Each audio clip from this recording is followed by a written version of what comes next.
இங்கே வேத புஸ்தகம் சொல்லுகிறது, புறஜாதியார் அதை கேட்டு சந்தோஷப்பட்டு கர்த்தருடைய வசனத்தை மகிமைப்படுத்தினார்கள். எல்லாரும் சொல்லுங்க, கர்த்தருடைய வசனத்தை மகிமைப்படுத்தினார்கள்.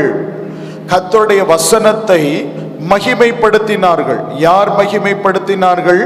புறஜாதியார் கர்த்தருடைய வசனத்தை மகிமைப்படுத்தினார்கள். இரண்டாவது சொல்லப்பட்டிருக்கிறது, நித்திய ஜீவனுக்கு நியமிக்கப்பட்டவர்கள் எவர்களோ அவர்கள் விசுவாசித்தார்கள். ரெண்டு கூட்டம் ஜனத்தை குறித்து ஆண்டவர் சொல்லுகிறார். ஒன்று, புறஜாதியான ஜனங்கள் அந்த வசனத்தை கேட்டு வசனத்தை மகிமைப்படுத்தினார்கள், வசனத்தை உயர்த்தி பிடித்தார்கள். இரண்டாவது கூட்டத்தை குறித்து சொல்லப்பட்டிருக்கிறது, யார் விசுவாசித்தார்களாம் தெரியுமா? நித்திய ஜீவனுக்கு என்று நியமிக்கப்பட்டவர்கள் எவர்களோ அவர்கள் விசுவாசித்தார்கள். இன்னைக்கு கர்த்தருடைய வசனம் பிரசங்கிக்கப்படும் போது ஒரு கூட்டம் ஜனம் கர்த்தருடைய வசனத்தை மகிமைப்படுத்துவார்கள். அல்லேலூயா, மகிமைப்படுத்துவார்கள். இரண்டாவது கூட்டம் எப்படி தெரியுமா? அந்த வசனத்தை ஏற்றுக்கொள்ளுவார்கள், விசுவாசிப்பார்கள். இன்னைக்கு காலை வேளையில் ஆண்டவர் பேசின வார்த்தை என்னன்னா, சோத்திரம் பாத்தீங்கன்னா, ஞாபக புஸ்தகத்தை குறித்து பேசினார். ஞாபக புஸ்தகம் என்றால் என்ன? ஞாபக புஸ்தகத்தில் இருக்கிறதான மேன்மை என்ன? ஞாபக புஸ்தகத்தை குறித்த வார்த்தைகளை பேசும்போது பிள்ளைகள் அந்த ஞாபக புஸ்தகத்துக்குள் போய்விட்டார்கள். காரணம், அந்த வசனத்தை அவர்கள் விசுவாசித்தார்கள். நான் விசுவாசிக்கிறேன், இன்று முதல் அவர்களுக்கான ஒவ்வொரு செயல்களிலும் அவருடைய செயல்கள் ஞாபக புஸ்தகத்தில் இருக்கிறது என்கிறதான வெளிப்பாடோடு தான் இனி அவர்கள் தங்களுடைய ஊழியத்தை செய்ய போகிறார்கள். அல்லேலூயா. ஆகவே இந்த வசனம் ஒருவேளை உங்களுடைய பார்வைக்கு சாதாரணப்பட்டது போல் இருக்கலாம். வசனத்தை யார் மகிமைப்படுத்தினாலும், வசனத்தை யார் ஏற்றுக்கொண்டாலும் இன்றைக்கு அதனுடைய விடுதலைகளை நம்முடைய கண்கள் காண போகிறது. வசனத்தினால் உண்டாகிறதான பெருக்கம் சம்பவிக்க போகிறது. இன்னைக்கு முதல் வார்த்தையா கர்த்தர் கேட்கிறாரு, ஸ்தோத்திரம், கர்த்தருடைய வசனத்தை கேட்டு சந்தோஷப்படுகிற ஒரு கூட்டத்தை கர்த்தர் ஏற்படுத்துகிறார். ஒரு கூட்டம் சபையில உண்டு, எல்லா சபையிலும் ஒரு கூட்டம் ஜனம் உண்டு. அந்த ஜனம் எதற்காக தெரியுமா சந்தோஷப்படுவாங்க? கர்த்தருடைய வசனத்தை கேட்டதுமே அவங்களுக்கு ஒரு பெரிய சந்தோஷம் உண்டாகும். ஏற்கனவே அவருடைய கரத்தில் இருக்கிற வேத புஸ்தகத்தில் தான் அந்த வசனம் இருக்கிறது. எத்தனையோ முறை கேட்ட வசனங்கள் தான். ஆனால் இந்த ஜனத்துக்கு பெரிய சந்தோஷம் என்ன தெரியுமா? கர்த்தருடைய வசனத்தை அவங்க கேட்ட உடனே அவங்களுக்கு பெரிய சந்தோஷம். அல்லேலூயா. அது சந்தோஷம் மட்டுமல்ல, அந்த சந்தோஷத்தை அவர்கள் வெளிப்படுத்த தொடங்குவார்கள். அந்த சந்தோஷத்து நிமித்தம், ஆண்டவரே உமக்கு நன்றி என்று கர்த்தரிடத்தில் சொல்ல தொடங்குவார்கள். ஏசப்பா, எங்க கூட பேசின கிருபைகளுக்காக உமக்கு ஸ்தோத்திரம். கைவை தள்ளிய சொல்லுவோம். பாருங்க, ஒரு காரியத்தை விசுவாசிக்கணும். இந்த இடத்துல ஒரு தீர்க்கதரிசி வந்திருக்காருன்னு வச்சுக்கோங்களேன், ஒரு தீர்க்கதரிசி வந்திருக்கிறாருன்னு வச்சுக்கோங்களேன். அதுல உள்ள குழப்பத்தை சொல்லுறேன். ஒரு தீர்க்கதரிசி வந்திருந்தா ஒரு நபரை பார்த்து தான், ஒரு நபருடைய வாழ்க்கையை பார்த்து தான் சோத்திரம் மணி நேரம் எடுத்து, கால் மணி நேரம் எடுத்து, அரை மணி நேரம் எடுத்து அவர்களுக்கான தேவனுடைய சத்தத்தை சொல்ல முடியும். ஆனால் ஆண்டவர் அதைவிடவும் மேன்மையாக நூற்றுக்கணக்கான, ஆயிரக்கணக்கான ஜனங்கள் வந்திருந்தாலும் இந்த ஜனங்கள் எல்லாருக்கும் தேவையான தீர்க்க தரிசனம் என்று சொல்லப்படுகிறது கர்த்தருடைய வசனம். புரிஞ்சுக்கொள்ளணும். தீர்க்க தரிசன கூட்டங்களை காட்டிலும் கர்த்தருடைய வசனத்தின் மூலமாய் வெளிப்படுகிறதான தீர்க்க தரிசனமே அனைவருக்கும் உரிய தீர்க்க தரிசன வசனம். வெளிப்படுத்தின விசேஷம் இந்த வேத புஸ்தகத்தை குறித்து சொல்லுகிறது. இந்த தீர்க்க தரிசன புஸ்தகத்தை வாசிக்கிறவனும் கேட்கிறவனும் இதை கை கொள்ளுகிறவனும் பாக்கியவான் என்று எழுது என்று கர்த்தருடைய வசனம் சொல்லு. எல்லாம் சொல்லுங்க, இந்த தீர்க்க தரிசன புஸ்தகம், இல்ல, நீங்க சரியில்லை. சத்தமா சொல்லுங்க, இந்த தீர்க்க தரிசன புஸ்தகம். இத்தனை பேர் இருக்கே, நான் ஒத்தைக்கு சத்தம் போடுறேன், உங்க சத்தம் எவ்வளவு மேல ஓங்கணும். சத்தமா சொல்லுங்க, இந்த தீர்க்க தரிசன புஸ்தகம், இந்த தீர்க்க தரிசன புஸ்தகம். ஹல்லேலூயா. இப்ப சிலர் நீங்க சிரிக்கும் போது எனக்கு ஞாபகம் வருது. சிலர் சிரிக்கும் போது எனக்கு ஞாபகம் வருது. எதுக்கு சிரிக்கிறீங்க? நீங்க சிரிக்கும் போது எனக்கு ஞாபகம் வருது. எல்லாரும் வேத புஸ்தகத்தை தூக்கி வரும் முன் அல்லேலூயா சொல்லுவோம்.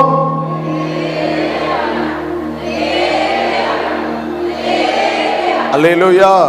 பைபிள் எல்லா பிள்ளைகளும் கொண்டு வந்து எல்லாம் என்ன வசனத்தை பற்றியில பிரசங்கம் பண்றோம், பைபிள் கொண்டு வந்தீங்க, அது ரொம்ப நல்லது.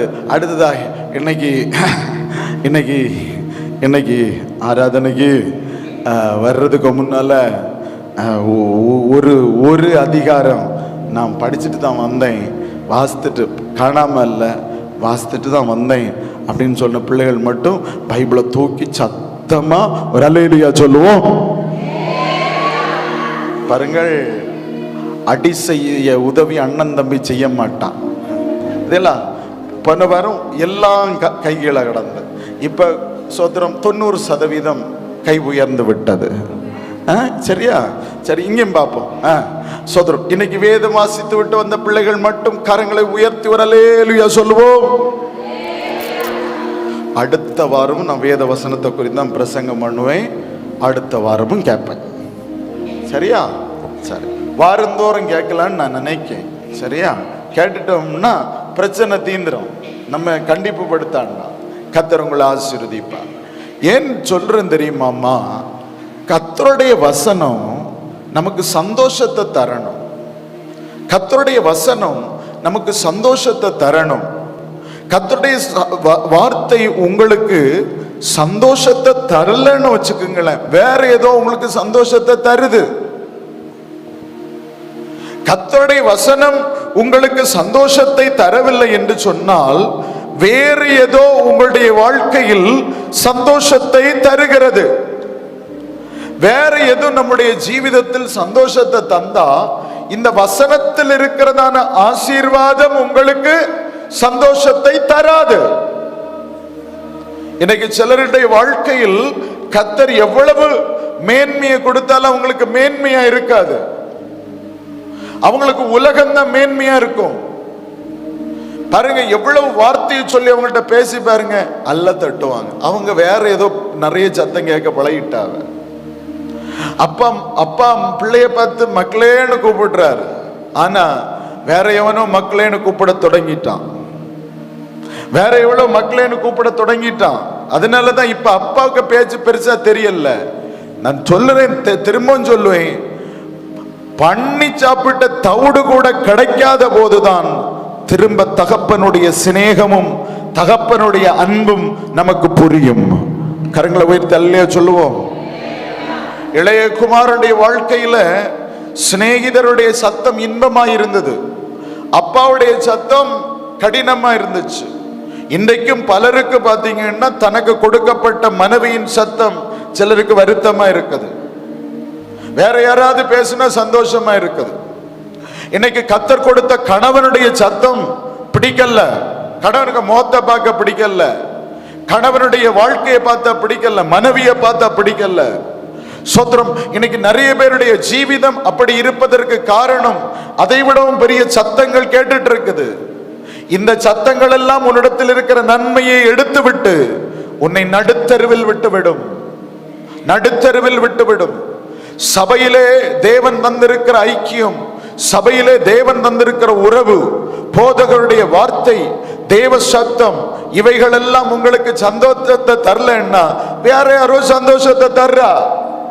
வேற யாரோ பேசுறது போது சிரிப்பு வருது, வேற யாரோ பேசும்போது அபிஷேகம் வருது, வேற யாரோ சொத்திரம் பாடும் போது சந்தோஷம் வருது. நான் இன்னைக்கு தெளிவா சொல்லுகிறேன், கர்த்தர் கொடுத்ததிலிருந்து உனக்கு ஒரு சந்தோஷத்தை பெற்றுக்கொள்ள முடியாவிட்டால், கர்த்தர் கொடுத்த வசனத்தில், கர்த்தர் கொடுத்த சபையில், கர்த்தர் கொடுத்த குடும்பத்தில், கர்த்தர் கொடுத்த உறவில் மகிழ்வதற்கு பழகாவிட்டால் வேறு எத்தனை எத்தனை சந்தோஷம் கிடைத்தாலும் கடைசியில் உங்களை கொண்டு போய் அது எங்கு நிறுத்தும் என்று சொன்னால், ஸ்தோத்திரம், ஒருவேளை சாப்பிடுவதற்கு இல்லாதபடி தவிட்டுக்கு ஆசைப்பட்டும் அதை எடுத்து வாய்க்குள் வைக்க முடியாத நிலைமைக்கு கொண்டு விட்டது. பரிசுத்தாவியை எச்சரிக்கிறார், பரிசுத்தாவியானவர் எச்சரிக்கிறார். தேவன் கொடுத்த வசனத்துக்காய் கர்த்தரை ஸ்தோத்திரம் பண்ணுங்கள். தேவன் கொடுத்த வாழ்க்கைக்காக கர்த்தரை ஸ்தோத்திரம் பண்ணுங்கள். தேவன் கொடுத்த வசனங்களுக்காய் கர்த்தரை ஸ்தோத்திரம் பண்ணுங்கள். தேவன் கொடுத்ததான ஊழியர்களுக்காய் கர்த்தரை ஸ்தோத்திரம் பண்ணுங்கள். தேவன் கொடுத்த கர்த்தருடைய வார்த்தைகளுக்காய் கர்த்தரை ஸ்தோத்திரம் பண்ணுங்கள். அதை கேட்டு சந்தோஷப்படுங்கள். அல்லேலூயா. சத்தமேதவர் அல்லேலூயா சொல்லும். இன்னைக்கு உலகத்துக்கு பாருங்க, கொடுத்திருக்கிறதுக்கு மேல சந்தோஷம் இல்ல, நிஜத்துக்கு மேல சந்தோஷம் இல்ல, நிழலுக்கு மேல சந்தோஷம். இன்னைக்கு கர்த்தர் கொடுத்திருக்கிற சபைக்கு மேல சந்தோஷம் இல்ல, கர்த்தர் கொடுத்திருக்கிற ஊழியன் மேல சந்தோஷம் இல்ல, கர்த்தர் கொடுத்திருக்கிற ஐக்கியத்துக்கு மேல சந்தோஷம் இல்ல, கர்த்தர் கொடுத்த வீட்டுக்கு மேல சந்தோஷம் இல்ல. இதெல்லாம் பேய் பிடிச்ச கூட்டம். ஏன் வருதுன்னு தெரியல, வைராக்கியமா பேச சொல்றாரு. இதெல்லாம் பேய் உள்ளால ஏறி இருக்குன்னு அர்த்தம். வீட்டுக்குள்ளால இருக்க முடியல, வீடு பிடிக்கல. இன்னைக்கு நிறைய பேர் சொல்ற ஒரு காரியம், எனக்கு வீட்டுல இருக்க பிடிக்கல, எனக்கு இந்த வீடு பிடிக்கல. இந்த வீடு பிடிக்கலன்னு ஒண்ணு சொல்லுதுன்னா இதுக்குள்ளால பிசாசு ஏறிட்டுன்னு அர்த்தம். ஒண்ணுக்குள் சபை பிடிக்கலன்னு ஒண்ணு சொல்லுதுன்னா சோதரம் வேற ஒண்ணும் இல்ல, பேய் உள்ளால ஏறி இருக்கு. எனக்கு பாஸ்டரை பிடிக்கலன்னு சொல்லுதுன்னா உள்ளால பிசாசு ஏறியாச்சுன்னு அர்த்தம். நான் இன்னைக்கு தெளிவா சொல்றேன், சோதரம், பன்னிக்குள்ளால இந்த பிசாசுகள் ஏறின பிறகு பன்னி கூட்டமா மேஞ்சிட்டு இருந்தது, கூட்டத்துல இருக்க மாட்டேன்னுச்சு. என்ன தெரியுமா செஞ்சுச்சு? என்ன தெரியுமா செஞ்சுச்சு? மலையில இருந்து சாடி போச்சு. அது சொல்லிச்சு, நான் கடல்ல தான் விழுவேன். முழு பன்றிகள் கூட்டமும் கடலில் விழுந்து மாண்டு செத்தம், சூசைட் பண்ணி செத்துச்சு. அப்போ ஒரு பிசாசு உள்ளால ஏறுச்சுன்னா வீடு பிடிக்காது. யாருக்காவது உங்க வீடு பிடிக்கலன்னு சொல்றீங்க, என்ன என் வீடு எனக்கு பிடிக்கல, எனக்கு அங்கதான் பிடிச்சிருக்கு, ஆண்டிக்க வீடு பிடிச்சிருக்கு, அங்களுக்கு வீடு பிடிச்சிருக்கு, அவங்க வீடு பிடிச்சிருக்கு. உங்க வீடை காட்டிலும் 1000 வசதிகள் அங்க இருந்தாலும் உங்களுக்கு பிடிக்க கூடாது. உங்களுடைய வீடு தான் உங்களுடைய வீடு. உங்களுடைய தகப்பனை விடவும் பல தகுதிகள் அவருக்கு இருக்கலாம், ஆனாலும் அவர் தகப்பனாய் மாற முடியாது. உங்களுடைய தாயை விடவும் அதிக தகுதிகள் அவர்களுக்கு இருக்கலாம், அவர்கள் தாயாய் மாற முடியாது. தெய்வம் கொடுத்த உறவுகளை, தெய்வம் கொடுத்த காரியங்களை சந்தோஷமாய் ஏற்றுக்கொள். இல்லை என்றால் நீ ஏற்றுக்கொள்ள நினைக்கும் போது அந்த உறவை காண மாட்டாய். தகப்பனை காண முடியாது, தாயை காண முடியாது, உறவுகளை காணும். பக்கத்துல அம்மா இருக்கும்போது அம்மானை கூப்பிடுறதுக்கு வாய் வரல, பக்கத்துல தகப்பன் இருக்கும்போது அப்பான்னு கூப்பிடுறதுக்கு வாய் வரல, அப்பா உங்களை எனக்கு ரொம்ப பிடிக்கும்னு சொல்றதுக்கு வாய் வரல, அப்பா போகாதீங்க நில்லுங்க கூட நில்லுங்க அப்படின்னு சொல்றதுக்கு வாய் வரல. அப்ப போய் சேர்ந்த பிறகு பாத்தீங்கன்னா, அப்பா ஒருக்கா கண்ணை தரங்க, அப்பா ஒருக்கா பேசுங்க, அப்பா ஒருக்கா என் கூட வாங்க அப்பான்னு கூப்பிடுவேன். தெய்வம் கொடுத்த உறவுகளையும், தெய்வம் கொடுத்த சபை, தெய்வம் கொடுத்த உறவு, தெய்வம் கொடுத்த ஐக்கியம், இதெல்லாம் ஆண்டவர் கொடுத்திருக்கிற காலத்தில் நீங்கள் பயன்படுத்திக் கொள்ளணும். நான் இந்த செத்து போன பிறகு அழுக வேளையில நான் நம்ப மாட்டேன், பாத்துக்கோங்க. ஆமா, செத்து போன பிறகு ஐயோ அப்படின்னு ஒழுங்கா கவனிச்சிருந்தேன்னா கண்டிப்பா பாத்தீங்கன்னா திருப்தி அனுப்புவீங்க. செத்து போன பிறகு நானும் கூட வரேன், ஐயோ அம்மா எழுப்பி வாடி அம்மா அப்படின்பாங்க. சிலர் பாத்தீங்கன்னா நாங்க போகும்போது தான் பயங்கர பரிசுத்தமாவ, நான் போகும்போது தான் பாஸ்டர் வந்திருக்காரு அம்மா எழும்பி ஒருக்கா சோத்திரம் பண்ணிட்டு படுத்துக்கணும். சோத்திரம். பாஸ்டர் வரும்போது ஒளிச்சு வாடுவே இல்ல அம்மா, இப்ப பாஸ்டர் வந்திருக்காரு ஒளிச்சு வாடு அம்மான்னு. சோத்திரம். இன்னும் சிலர் பாத்தீங்கன்னா நம்ம எங்கேயாவது யதார்த்த சேல நிற்போம். சோத்திரம். மரித்து போயிருப்பாவ, நம்ம வந்து சேரும்போது சாயங்காலம் இருக்கும். பாஸ்டர் இப்பதான் வந்திருக்காரு அம்மா. பாஸ்டர் சொல்லுங்க, இப்பதான் வந்திருக்காரு. அம்மா வாயிலே காங்கிரீட் வச்சிரும். ஸ்தோத்திரம். நல்லா கவனிங்க. இருக்கும் போது அவங்கள மேன்மைப்படுத்துவது கிடையாது. இருக்கும்போது அவங்களுக்கு எதுவும் செய்கிறது கிடையாது. இருக்கும்போது அவர்களுக்கு எந்த மேன்மையும் செய்வது கிடையாது. நான் சொல்லுவேன், பூ மேல போடுறது தப்பு இல்ல, தங்க செயினே வாங்கி போடலாம், செத்த பின்பல்ல. உயிரோடு இருக்கும் போது நீ எங்களுக்கு ஆசீர்வாதம் பாஸ்டர், அம்மா நீ ஒரு ஆசீர்வாதம், நீ எனக்கு ஆசீர்வாதம், தகப்பனே நீ எனக்கு ஆசீர்வாதம், நான் எங்களுக்கு ஆசீர்வாதம் நீ செய்யணும். மரித்து போன பிறகு அவர் பார்க்காத போது வந்து நின்று மைக்கு பிடிச்சு சாட்சி சொல்வது அல்ல. இந்த மரித்து போன பிறகு நடத்த இப்ப எல்லாம் நாடகங்கள் நடக்குது. ஐயோ என்ன நாடகம் நினைக்கிய? வந்த கழுகும் பறந்த கழுகும் எல்லா நரிகளும் சேர்ந்து போடுற நாடகம். நகைக்காகவும் சொத்துக்காகவும் பணத்துக்காகவும் போடுற நாடகம். இருக்கும்போது பெற்றோரை கவனிக்க முடியாத பிள்ளைகள், இருக்கும்போது ஆவிக்குரிய தகப்பனை கனம் பண்ணாத பிள்ளைகள், இருக்கும்போது நமக்கு மேலே கர்த்தர் தந்திருக்கிற உறவுகளை கனப்படுத்தாத கர்த்தருடைய பிள்ளைகள். ஆவியானவரை எச்சரிக்கிறார், கர்த்தர் கொடுத்த உறவுகளின் மேல் சந்தோஷப்படு. கரங்களை உயர்த்துற அல்லையா சொல்லும். அல்லேலூயா, அல்லேலூயா. அப்போ வசனத்தை கேட்ட சந்தோஷம் இல்ல, வார்த்தையை சொன்ன சந்தோஷம் இல்ல. பாருங்க, சொல்றாங்க நீ பேசுறது எனக்கு பிடிக்கல, ஆனா மத்தவங்க பேசுறது பிடிக்குது, உலகம் பேசுறது பிடிக்குது. சோதரம் மனைவி பேசுறது கணவனுக்கு பிடிக்கல, நீ பேசாத, நீ பேசினா எனக்கு ஒரு மாதிரி வருது. ஒரு மாதிரி வருதுன்னா உள்ள பேய் அறிட்டுன்னு அர்த்தம். கணவன் பேசும்போது சோதரன் ஏன்னா ரெண்டும் சொல்லின்னு சொன்னா நீங்க உடனே சோதரன் ஆண்களுக்கு பாஸ்டர் நிக்கார், பெண்களுக்கு நான் ரெண்டு பேருக்கும் பொதுவாக தான், அதனாலதான் நடுவுல நிக்கேன். சரியா? நான் நடு சென்டர்ல நிக்கேன். இங்கேயும் கோல் போடுவோம், இங்கேயும் கோல் போடுவோம். நமக்கு ரெண்டு பேரும் வேணும், ரெண்டு கூட்டத்தையும் பரலோகம் கொண்டு போனோம். நீங்க ஆனாலும் கை வைத்து அல்லேலூயா சொல்லல. நல்லா கவனிக்கணும். எனக்கு பிடிக்கல, பிள்ளைங்க சொல்றாங்க அப்பா பேசுறது நீ பேசாத எனக்கு பிடிக்கல, ஆனா அங்கிள் ஆண்டின்னு பேசுது. அப்பாவை பிடிக்கல, அம்மாவை பிடிக்கல. பிசாசுடைய கிரியை அது முறியடிக்க ஜெபம் பண்ணுங்க. அந்த பேய் வெளியே போகும்போது நார்மலா மாறும். நீங்க கவனிச்சு பாருங்க, இந்த பிள்ளைகள் சில சமயம் மாறி நிக்குது. அப்போ சில வேளைகள்ல பார்த்து பாருங்க, அம்மான்னு வரும், அப்பான்னு வரும், நல்ல குணத்தோடு வரும், சோதரம் மனைவின்னு வரும், புருஷன்னு வரும், சோதரம் பாஸ்டர்னு வரும். அப்ப பாத்தீங்கன்னா தெளிவு ஏற்பட்டிருக்குன்னு அர்த்தம். அப்ப தெளிவு பூரணமா ஏற்படுவதற்கு அந்த ஆவிகள் முறியடிக்கப்பட நீங்கள் ஜெபிக்கும் போது கொஞ்சம் கொஞ்சமாய் அந்த ஆவிகள் முற்றிலுமாய் முறியடித்து கர்த்தர் கொடுத்த ஆசீர்வாதத்தை சந்தோஷப்படுவதற்கு கர்த்தர் கிருபை பாராட்டுவார், கர்த்தர் கிருபை பாராட்டுவார், கர்த்தர் கிருபை பாராட்டுவார். அல்லேலூயா. சரி, இதெல்லாம் விட்டுருவோம். நமக்கு சந்தோஷப்படக்கூடிய ஒரு காரியம் இருக்கு, கர்த்தருடைய வசனம்.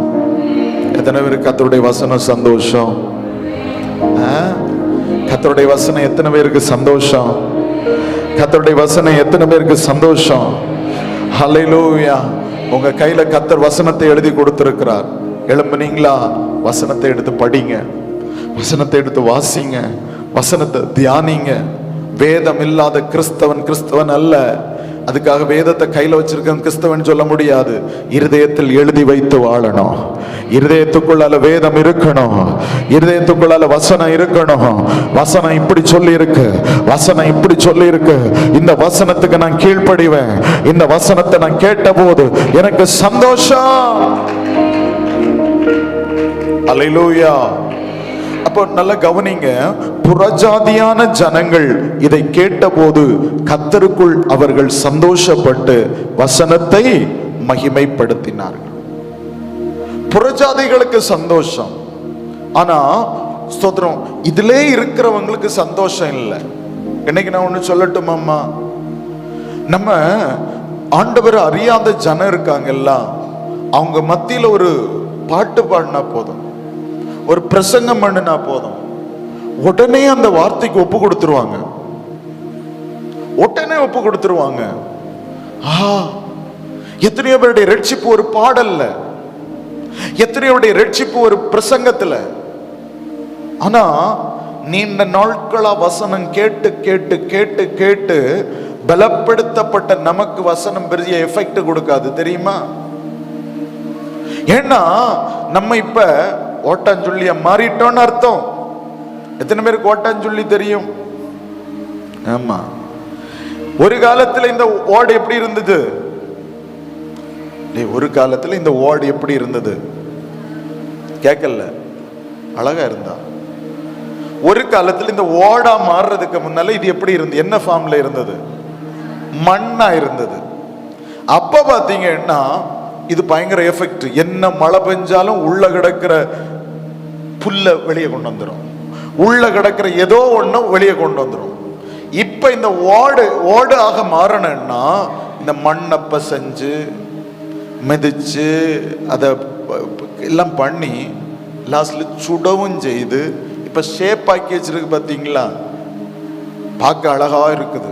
விசுவாசி வெள்ளை, அது இல்லை இது இல்லை, பயங்கர ஷேப் ஆக்கி வச்சிருக்கு. பாத்தீங்களா? இப்ப எத்தனை மழை பெஞ்சாலும் ஏதாவது முளைக்கும்னு பார்த்தா முளைக்காது. ஆனா மண்ணா இருந்த காலத்தில் அப்படி இல்லை. ஒரு மழை பெஞ்சு முடியல, காடு போல வளருது. அதனாலதான் நான் சொல்றேன், விசுவாசிகளுக்கு மத்தியில ஊழியம் செய்கிறது என்பது கடினமான ஒரு காரியம். ஏன்னா எத்தனை பேரை விழுங்கிட்டாக நீங்க இங்க இருக்குதிய, நீங்க கேட்காத பிரசங்கம்மா. இப்ப பாத்தீங்கன்னா சிலர் பாத்தீங்கன்னா இப்ப சொல்லுவாங்க, அந்த சபையில 100 நாள் ஜபம் போயிட்டு இருக்கணும். இவங்களுக்கு தெரியும். எங்க நான் இத்தனாவது நாள் ஜபத்தை கேட்டுட்டு இருக்கேன். அந்த இடத்துல இன்னைக்கு ராத்திரி போனா சோத்திரம் அற்புதத்தின் நாள் ஜபம் நடக்கும், இங்க போனா விழிப்பு ஜபம் நடக்கும், எழுப்புதல் ஜபம் நடக்கும், எல்லாம் தெரியும். எத்தனை பிரசங்கம் கேட்டு இப்ப இருப்பாங்க நினைக்கிறீங்க? அப்போ இங்க பேசுற பிரசங்கம் இவங்களுக்கு எஃபெக்டா இருக்கும் நினைக்கிறீங்களா? வாய்ப்பில்லை, வாய்ப்பில்லை. அதனாலதான் நான் சொல்றேன், புறஜாதிக்கு ஒரு வசனம் போதும், விசுவாசிக்கு அப்படியெல்லாம் இல்லை. ஏன் இப்ப கடினமா பேசிட்டு இருக்கேன்? கொஞ்சம் செதுக்கி பார்ப்போம், உள்ள இருந்து முளைப்பு வருதான்னு பார்ப்போம். அதுக்கு தான், வேற ஒண்ணுக்கும் இல்லை. கொஞ்சம் உடைச்சு பார்ப்போம், திரும்பவும் மண்ணுல போட்டு பார்ப்போம், திரும்பவும் அது முளைப்பு வருமான்னு பார்க்கிறோம். இல்லைன்னா நான் பிரசங்கம் பண்ணிட்டு போறது உண்மையில நான் அப்ப இங்க பேசினது வேற, இங்க பேசுறது வேற. ஒரு ஓட்டுக்கு மேல மழை பெஞ்சோன்னா என்ன நடக்கும் தெரியுமா? அப்படியே பெஞ்சு வழிஞ்சு போயிரும். இன்னைக்கு ஆண்டவர் விரும்புறது, உங்களுக்குள் பெய்யப்படுகிறதான வசனம் வழிந்தோடுவதற்கல்ல, உள்ளரங்கணும், உள்ளரங்கணும். இன்னைக்கு வசனம் கேட்கிற பிள்ளைகளை உங்களுக்கு நான் சொல்றேன், ஏசப்பா உங்க கையில இந்த வசனத்தை எழுதி கொடுத்திருக்கிறார். இத அந்நிய காரியமா எண்ணாதீங்க, அந்நிய காரியமா எண்ணாதீங்க. ஓசியா தீர்க்க தரிசன புஸ்தகம் 8வது அதிகாரம் 12வது வசனம் இவ்வண்ணமாக சொல்லுகிறது. சோத்ரம் என் வாசிங்கம்மா. ஓசியா தீர்க்க தரிசனத்தின் புஸ்தகம் 8வது அதிகாரம் 12வது வசனத்தை வாசிக்க கேட்போம். என் வேதத்தின் மகத்துவங்களை, என் வேதத்தின் மகத்துவங்களை அவர்களுக்கு எழுதி கொடுத்தேன், அவர்களுக்கு நானே கைப்பட எழுதி கொடுத்தேன். அவைகளை அந்நிய காரியமாக எண்ணினார்கள். அவர்களோ அவைகளை அந்நிய காரியமாக எடுத்துக்கொண்டார்கள். கர்த்தருடைய பரிசுத்தமான நல்ல நாமம் வாழ்த்தப்படுவதாக. ஆண்டவர் இன்னைக்கு வருத்தமாய் சொல்லுகிற ஒரு காரியம், நான் அவருடைய கரத்தில் என்னுடைய வேத புஸ்தகத்தை எழுதி கொடுத்தேன். வேதத்தின் மகத்துவங்களை அவர்களுக்கு நான் எழுதி கொடுத்தேன். அவர்களோ அதை அந்நிய காரியமாய் பார்த்தார்கள். அந்நிய காரியமா பார்த்தாங்க. அவங்க அத தேவ காரியமா அவங்க பார்க்கல, அந்நிய காரியமா பார்த்தாங்க. இன்னைக்கு கர்த்தர் உங்க கூட பேசுறாரு. உங்க கையில நான் ஒரு வேத புஸ்தகத்தை தந்தனே, வார்த்தையை நான் தந்தனே, சோதரம் வேத வசனத்தை உங்களுக்கு நான் தந்தனே, நீ என்ன மகளை எப்படி பார்த்துட்டு இருக்கிற? ஏதோ ஒரு புக்கு மாதிரி பார்த்துட்டு இருக்க. இது அந்நிய காரியமா பார்க்க வேண்டியதல்ல. என் வேதத்தின் மகத்துவங்கள், வேதத்தின் மகத்துவங்கள், வேதத்தின் மகத்துவங்கள் இந்த உலகத்துள்ள எல்லா புஸ்தகங்களை காட்டிலும் மேன்மை நிறைந்த ஒரு புஸ்தகம். ஞானிகளுக்கும் இன்னும் ஞானத்தை கொடுக்கிற புஸ்தகம், அறிவாளிகளுக்கு இன்னும் அறிவை கொடுக்கிறதான புஸ்தகம், கல்விமானின் ஞானத்தை கொடுக்கிறதான வேத புஸ்தகத்தை நீங்கள் சுமந்திருக்கிறீர்கள். கர்த்தர் சொல்லுகிறார், என் வேதத்தின் மகத்துவங்களை நான் உங்களுக்கு எழுதி கொடுத்தேன். நீங்க அதை அந்நிய காரியமா பார்த்துட்டு இருக்கிறீங்க. இன்னைக்கு தீர்மானம் எடுங்க, தீர்மானம் எடுக்கணும். ஆண்டவரே, வேதத்தின் மகத்துவத்தை நீங்க எழுதி கொடுத்தது. எல்லாரும் சொல்லுங்க, இது யார் எழுதி கொடுத்தது? நீங்க சொல்றீங்க ஓசியா எழுதினது பாஸ்டர் அப்படின்னு. ஓசியா மூலமாக எழுதினாலும் இது கொடுத்தது கர்த்தர். ஆண்டவர் சொல்லுகிறார், என் வேதத்தின் மகத்துவத்தை அவர்களுக்கு எழுதி கொடுத்தேன், எழுதி கொடுத்தேன். அவர்களோ அதை எப்படி பண்ணினாங்க தெரியுமா? அந்நிய காரியமாக பார்த்தார்கள். கைகளை உயர்த்தி ஒரு அல்லேலூயா சொல்லுவோம். சத்தமாக ஒரு அல்லேலூயா சொல்லுவோம். அல்லேலூயா. ஒரு ஊழியம் செய்கிறவன் வேதமும் கையுமா இருக்கணும். ஊழியம் செய்யறவங்க வேதம் இல்லைன்னா மாம்சம் கிரியை செய்தணும். சில பிரசங்க பீடத்தை நீங்க பார்த்தீங்கன்னா ஆவியானுடைய வழி நடத்துதல் இருக்காது. மாம்சம் பயங்கரமா இருக்கும். உலக ஞானம் மேலோங்கி நிற்கும், உலகத்தின் அறிவு மேலோங்கி நிற்கும். சிஸ்டமேட்டிக்கா இருக்கும், எல்லாம் அழகா இருந்த மாதிரி இருக்கும். தேவ கிரியை வெளிப்படாது. போலியான விதைகள் கேட்கறதுக்கு அழகா இருக்கும். இன்னைக்கு நீங்க யூடியூப் எல்லாம் போயிட்டீங்கன்னா ஒவ்வொன்றுக்கு தலைப்பை நீங்க பார்த்ததுமே நீங்க உள்ள போறது மாதிரி வச்சிருப்பாங்க. ஒன்றும் இருக்காது, வெறும் நடிப்பா இருக்கும். இதை கேட்ட உடனே, நான் பாம்புகளுக்கு இடையில் கிடந்தேன், முதலைகளுக்கு இடையில் கிடந்த ஊழியக்காரன், அவ்வளவு போதும். பிசாசுகளின் நடுவில் தூங்கின ஊழியன், போதும் நீங்க அது பார்க்கறதுக்கு. இன்னைக்கு அப்படித்தான் ஒவ்வொரு தலைப்புகளை வைத்து பிசாசு பாத்தீங்கன்னா தந்திரமா உள்ளுக்குள்ள கொண்டு இழுக்கிறான். வேதத்தின் மகத்துவத்தை பேசுறவங்க குறைவு. அனுபவங்களை பேசி பேசி பேசி சுயத்துக்கு நேராய் இன்னைக்கு கொண்டு போயிட்டு இருக்கிறாங்க. வசனம் போட முடியுமா? வார்த்தைகளை சொல்ல முடியுமா? வேதத்தின் மகத்துவங்கள் மறைந்திருக்குன்னு போட்டு பாரு, ஒருத்தம் பார்க்க மாட்டான் பாரு. ஒரு மணி நேரம் வேதத்தின் மகத்துவத்தை நான் பிரசங்கிக்கிறேன்னு ஒருத்தர் போட்டு பார்ப்போம், ஒரு வியூ போட்டு பார்ப்போம், போது. உலகத்துக்கும் கட்டுக்கதைகளுக்கும் வம்ச வரலாறுகளுக்கும் உலகத்தில் உள்ளதான அனுபவ சாட்சிகளுக்குள்ளாலையும் உலகம் போயிட்டு இருக்கும் போது வேத புஸ்தகத்தில் அநேக அனுபவங்கள் இருக்கிறது. இது அழியாத அனுபவம். ஒரு மனுஷனுடைய அனுபவம் எல்லாம் அழிஞ்சு போயிடும். இன்னைக்கு மேடைகள் எல்லாம் பரிசுத்த ஆவியானவருக்கு எதிராய் நிற்கிறது. அனுபவங்கள் அனுபவங்கள் அனுபவங்கள் அனுபவங்கள் அனுபவங்கள். இயேசுவோடு கூட இயேசு நடந்ததான அனுபவங்களை பேசுவதற்கு ஆட்கள் இல்லை. வேதத்தின் மகத்துவத்தை பேசுவதற்கு ஆட்கள் இல்லை. வேதத்தின் அனுபவங்களை பேசுவதற்கு ஆட்கள் இல்லை. ஒரு ஊழியக்காரனுடைய உதடுகளில் அனுபவத்தை அல்ல. இந்த சபைக்கு நான் சொல்லுகிறேன், இந்த ஊழியக்காரன் எந்த ஊழியக்காரன் என்றாலும் அனுபவத்தை அல்ல, நீங்கள் விசுவாசிக்க வேண்டும். சோதரம் ஆசாரியனுடைய உதடுகளில் கர்த்தருடைய அறிவை தேட வேண்டும். கைகளை வைத்து அல்லையா சொல்லுங்களேன். பைபிள் சொல்லுங்க, ஒரு பைபிள் காலேஜ் ஒரு தேவனுடைய மனுஷனுடைய வாயில் இருக்கணும். ஒரு தேவனுடைய மனுஷனுடைய வாயில வேத களஞ்சிய நிக்கணும். இன்னைக்கு நான் பிரசங்கிக்கிறேன், தொடங்கினது ஒரு பகுதி, நான் அதுக்குள்ள போகல, நான் வேற ஒரு பகுதிக்கு நான் இப்ப வந்துட்டேன். போன வெள்ளிக்கிழமை பாத்தீங்கன்னா பிரசங்கிக்கிறதற்கு நான் ஆயத்தம் பண்ணிவிட்டு மேடையில யார் நிக்கிறேன், ஸ்தோத்திரம் கர்த்தருடைய வார்த்தைக்குள்ளே போகும் அப்படின்னு சொன்ன பாத்தீங்கன்னா அடுத்த ஒரு பகுதிக்குள்ள கர்த்தர் கொண்டு போறார். 1 மணி நேரம் பேச வச்சார். முடிஞ்ச சில பிள்ளைகள் வந்து சொன்னாங்க, கர்த்தர் பேசினார், அப்படியே பேசினார். நான் என்னெல்லாம் இதுல ஜோமன் அப்படியே கர்த்தர் பேசினார். ஏன் இதான் வேதத்தின் மகத்துவம், இதான் வசனத்தின் மகத்துவம். கர்த்தர் ஜீவனோடு கூட இருக்கிறார்.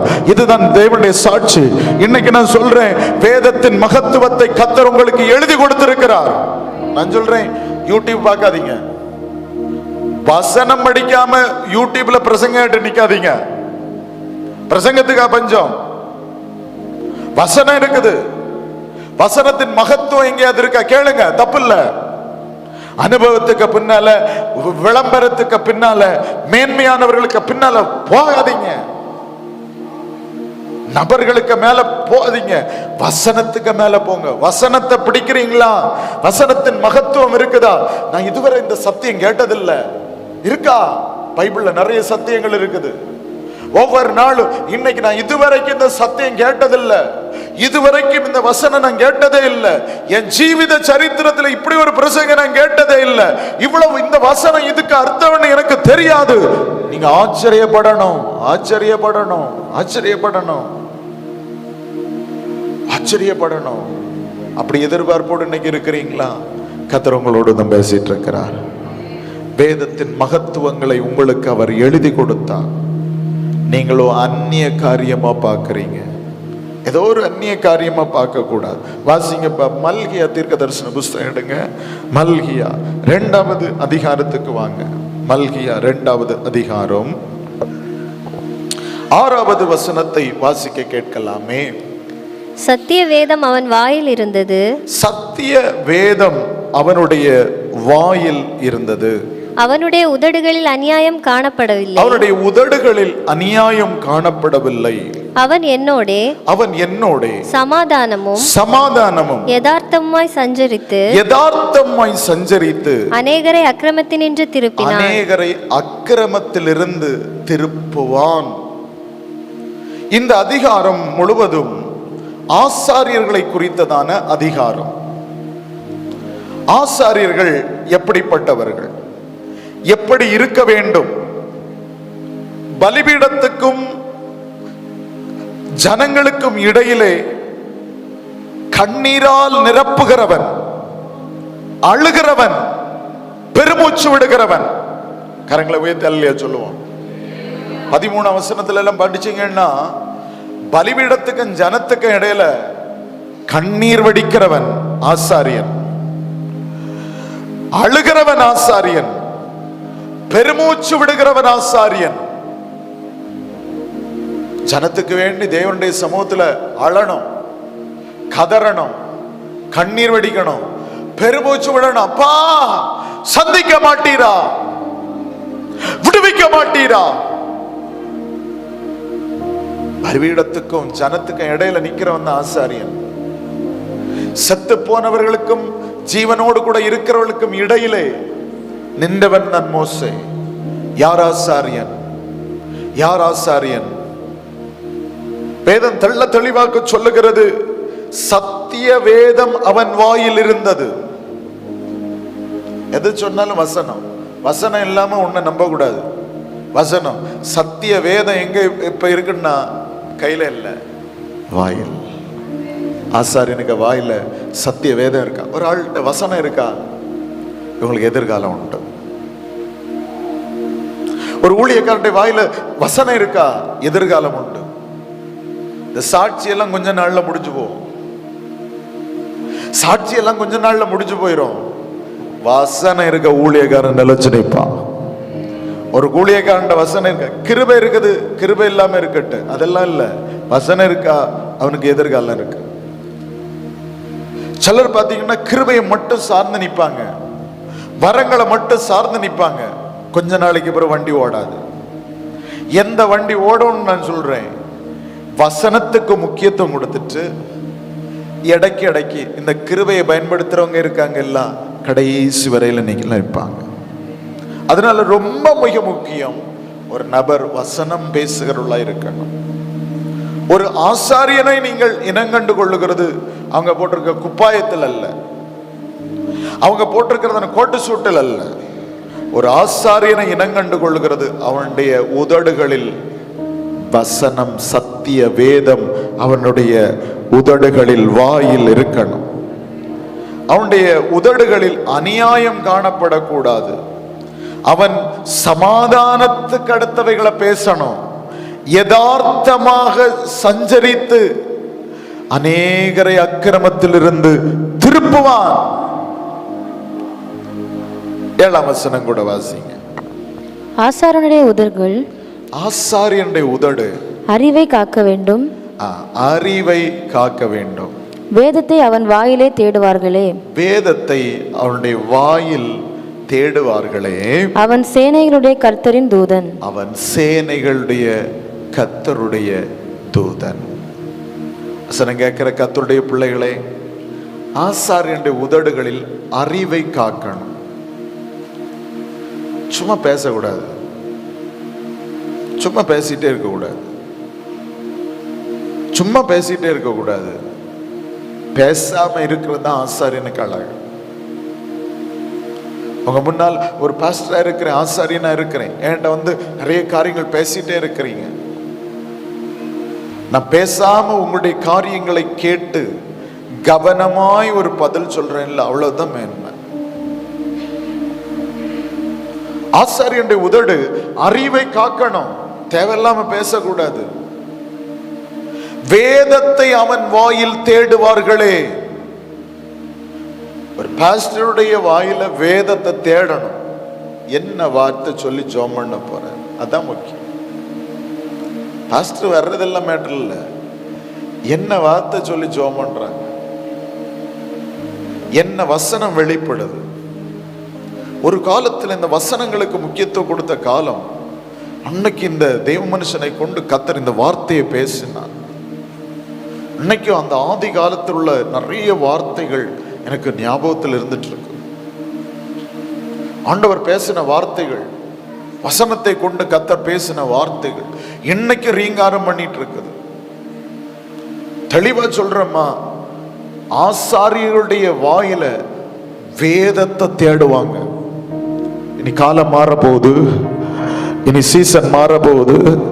ஆசாரியருடைய உதடுகளை தீர்க்க தரிசனத்தை அல்ல, வசனத்தை தேட போறாங்க. அந்த வசனம் தீர்க்க தரிசனமாய் மாற போகிறது. ஹல்லேலூயா, ஹல்லேலூயா. இன்னைக்கு நீங்க வசனம் புசித்த திருப்தியோடு வீட்டுக்கு போகணும். இன்னைக்கு நீங்க திருப்தி எது தெரியுமா? வசனம் கிடைச்சது. எனக்கு வசனம் கிடைச்சா உங்களுக்கு டெய்லி வசனம் கிடைக்குதா? வார்த்தை கிடைக்குதா? சில பாட்டு கிடைக்கும். ரொம்ப ஈஸி பார்த்தீங்கன்னா, வசனம் உள்ள போறதை விடவும் வசனத்தின் மூலமா உள்ள பாடல்கள் உள்ளால போயிடும். ரொம்ப ஈஸியா கிரியேட் செய்திடும். பல வேளைகளில் ஆண்டவர் வசனத்தை பாடலாய் மாற்றி ஊழியர்களுக்கு கொடுக்கிறது எதுக்காகன்னா, ஈஸியா உங்களுக்குள்ளால போறதுக்கு. பெரிய டேப்லெட்டை ஜூஸ் ஆக்கி உங்களுக்கு கொடுக்கறது பாட்டு. அல்லேலூயா. இப்படியே இந்த டேப்லெட்டை, சில டேப்லெட்டை பார்த்துட்டே பயந்துட்டு இருப்பா, இதை எப்படி நான் விழுங்குவேன், எனக்கு தொண்டையே சின்ன தொண்டை, இதுக்குள்ளால எப்படி போகுது, என் குடலே சின்ன குடல், இதுக்குள்ளால எப்படி போகுது. அப்ப பாத்தீங்கன்னா இது உள்ள போறதுக்கு தக்கத ஜூஸாட்டே இப்ப கொடுத்துறாரு. பிள்ளைகள் ஒவ்வொரு நாளும் சொல்லுகிற சாட்சியை வச்சுதான் நான் இப்ப உங்கள்ட்ட சொல்றேன். இந்த காரியம் நடக்குமா, இந்த விஷயங்கள் அற்புதம் நடக்குமா? அப்ப பாத்தீங்கன்னா கர்த்தர் பாட்டு தர்றாரு. ஆண்டவர் பேசினது போல கர்த்தர் நிறைவேற்றுகிறார். இன்னைக்கு நான் தெளிவா சொல்லுகிறேன், வேத வசனத்தை நம்புங்கள், உங்க ஜீவிதம் கட்டப்படும் என்று 100% உத்தரவாதம் கொடுக்கிறேன். உங்க குடும்பம் கட்டப்படும், உங்க வீடு கட்டப்படும், சபை கட்டப்படும், தேசம் கட்டப்படும், கட்டப்படும், கட்டப்படும். காரணம், வசனத்தை தேடுற சபை, வசனத்தை தேடுற குடும்பம், வசனத்துக்கு முக்கியத்துவம் கொடுக்கிற சபையே நீ கட்டப்படுவாய். ஹல்லேலூயா, ஹல்லேலூயா. இந்த வசனத்தை சுமந்து வருகிறவன் யார் தெரியுமா? அவன் சேனைகளுடைய கர்த்தருடைய தூதன். ஹல்லேலூயா, ஹல்லேலூயா. வசனத்தை சுமந்து, இப்ப நம்ம ஜெபம் பண்ணுவோம், வசனத்தை சுமந்து வந்திருக்கிற தம்முடைய மகனை கர்த்தர் அதிகாரப்படுத்துவீராக அப்படின்னா நீங்க என்ன தெரியுமா நினைப்பீங்க? பைபிள் சுமந்துட்டு வந்திருக்காரு, ஒரு டைரி சுமந்துட்டு வந்திருக்காரு, ஒரு பாட்டு புக்கு சுமந்துட்டு இருக்காரு, ஒரு பேக் சுமந்துட்டு வந்திருக்காரு. இதுல தான் இருக்குன்னு நீங்க நினைக்கிறது. இதுல அல்ல. வசனத்தை தேவன் இருதயமாகிய பலகையில, சிந்தனையாகிய பலகையில ஆண்டவர் எழுதி அந்த மனுஷனை கொண்டு வந்து கர்த்தர் நிறுத்துகிறார். உங்க வீட்டுக்கு தேவ மனுஷன் வருகிறார், ஒரு தேவனுடைய மனிதன் வருகிறார். சோத்ரம். பைபிளில் அல்ல, கர்த்தருடைய வசனம் வந்து நின்னதும் ஸ்தோத்திரம் பண்ண தொடங்கினதும் ஸ்தோத்திரம். இயேசு சொல்லுகிறார், இந்த வீட்டுக்கு ரட்சிப்பு வந்தது. சகைவை பார்த்து இந்த வருவார், இந்த வீட்டுக்கு ரட்சிப்பு வந்தது. இந்த ஒரு வார்த்தை வெளிப்பட்டதை நீங்க பாத்தீங்கன்னா அந்த வீட்டுல பெரிய மாற்றம் சம்பவிக்க தொடங்கினது. அல்லேலூயா. அப்போ இன்னைக்கு நீங்க விசுவாசிக்க வேண்டும், கர்த்தர் ஒரு திட்டத்தோடு தான் உங்க வீட்டுக்கு கர்த்தர் கொண்டு வருகிறார். கர்த்தர் ஒரு தேவ திட்டத்தோடு தான் ஒரு ஊழியக்காரனை கொண்டு வருகிறார். ஆபிரகாமுடைய வீட்டுக்கு அந்த ஊழியர்கள் வந்தது அந்த வீட்டில் கடந்த சாபங்களை கர்த்தர் முறியடிக்கிறதற்காக இருந்தது. உங்க வீட்டுக்கு வந்து காபி குடிச்சிட்டு பழஞ்சாப்பிட்டு போறதுக்கு இல்ல ஊழியர்கள் வருகிறது. சில அப்படியே மாத்திட்டாவ. எல்லாம் நிறுத்தணும், எல்லாம் நிறுத்தணும். சோத்திரம். வீட்டுக்கு வர்றது எதுக்காக தெரியுமா? ஒரு தேவ சப்தத்தோடு வீட்டுக்கு வரணும். ஜபிக்கும் போது தெரியும் சும்மா உழப்பிட்டு போறாரா இல்ல சோத்திரம் ஜோம் பண்ணாரான்னு. ஏன்னா ஆண்டவர் ஒரு வசனத்தை தான் உங்க வீட்டுக்கு கொண்டு வருவார், ஒரு வார்த்தையை உங்க வீட்டுக்கு வச்சிருக்காரு. நாங்க அதை விசுவாசிக்கிறாள். ஒரு பாட்டு கூட தேவன் அனுமதிக்கிற பாட்டு தான் கர்த்தர் பாட வைப்பார். தேவன் சொல்லுகிற வசனம் தான் அந்த இடத்துல வெளிப்பட தொடங்கும். அந்த வசனம் செத்து போகாது, அந்த வசனம் வீட்டுக்கு போகாது, அந்த வசனம் அங்க நிற்கும்.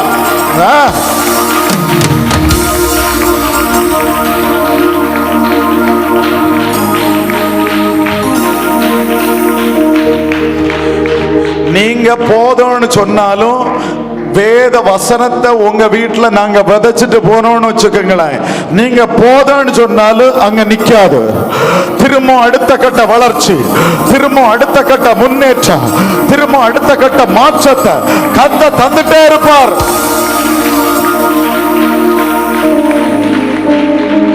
கால் சவுட்டுகிறதை ஆசீர்வாதமானால் வார்த்தையை சுமந்து வந்து வார்த்தையை சுமக்கிறது ஆசீர்வாதம் என்றால் வார்த்தையை உங்களுடைய வீட்டில் வைப்பது அதையும் காட்டிலும் ஆசீர்வாதம். உங்கள் வீட்டில் வைத்த வசனம் பலுகும், உங்கள் வீட்டில் வைத்த வசனம் பெருகும். உங்களுக்குள் இன்னைக்கு நாங்கள் விதைத்து அனுப்புகிறது உங்கள் வீட்டில் 100 மடங்கு மேரியை கொடுக்கும்.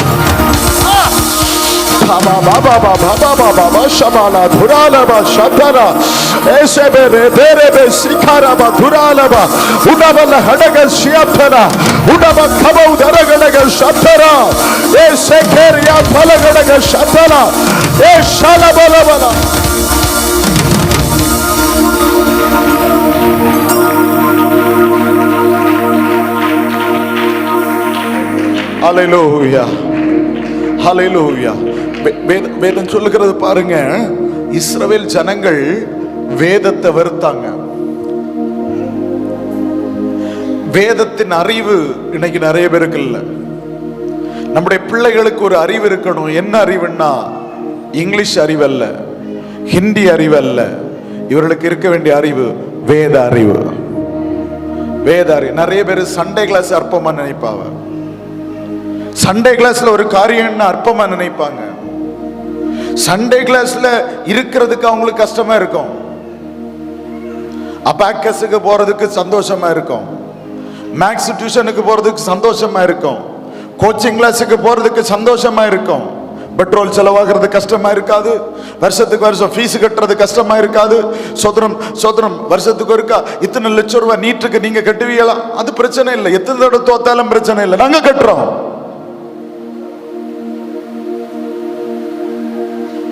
அங்க போய் கிளாஸ் முடிகிறதுக்கு முன்ன சோதரம் அங்க ஒரு வேலை இருக்குது விடுவியலான்னு விடுவாங்களா? நீங்க கர்த்தரை பெருசா பார்க்கல, கர்த்தருடைய வசனத்தை பெருசா பார்க்கல, கர்த்தருடைய அறிவை குறித்த அறிவை குறைக்கிறீங்க.